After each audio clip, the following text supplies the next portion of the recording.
Bring in Alex Vatanka, the founding director of the Iran program and senior fellow at the Middle East Institute. He joins us live from Washington, D.C.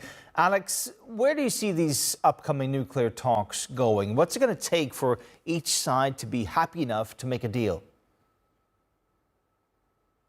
Great to be with you. Look, I think most likely they will happen. If we have last year to go by, Trump administration and the Iranians held 5 rounds of talks.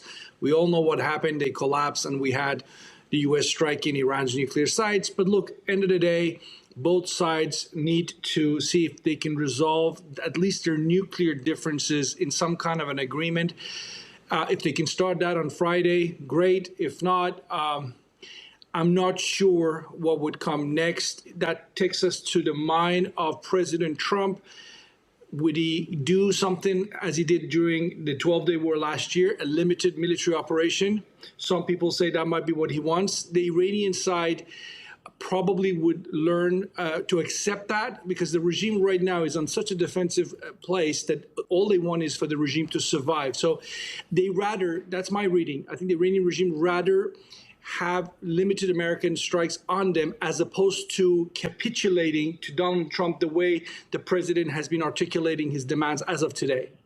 So in what way is that surviving as the regime, by allowing American strikes rather than striking a deal with Trump?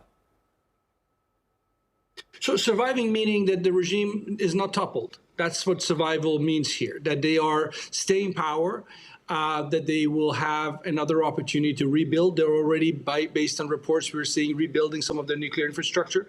So, we heard Supreme Leader Ali Khamenei just on Sunday talk about regional war. That has to be seen as an Iranian posturing attempt to shape calculations, not just in Washington, but in the region, to tell everybody that everybody's going to lose if there is a war between U.S. and Iran. So they're still hopeful that they can shape the calculations of President Trump. I don't think the regime at all takes the prospects of war with the United States lightly. They've never done so before. At the same time, for them to be humiliated the way they consider some of the red lines by Trump to be humiliation, that might be also too much to bear. So they're trying to see if they can navigate themselves out of this in the short term and worry about the long-term tensions with the United States for another day.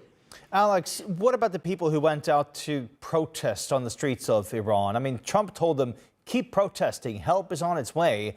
And now he's trying to make a nuclear deal with the leaders of Tehran. How do you think that people look at Trump now in Iran?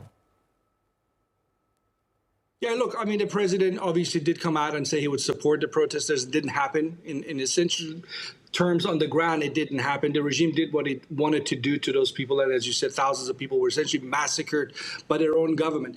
But at the end of the day, and I don't want to be cynical, the United States' key policy concern here is the state of Iran's nuclear program. What happens to the protest movement is really not top of the list of President Trump. I don't think so. There are many people in Washington who want that to be on top of his list.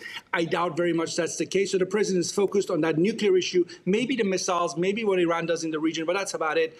And again, I hate to be cynical, and I don't want to put away the sacrifices of the people in the protest movement in Iran, but that's not top of the Donald Trump administration's agenda. All right, Alex Vatanka, really good to talk to you. It's very interesting to hear your analysis. Thank you so much for taking the time.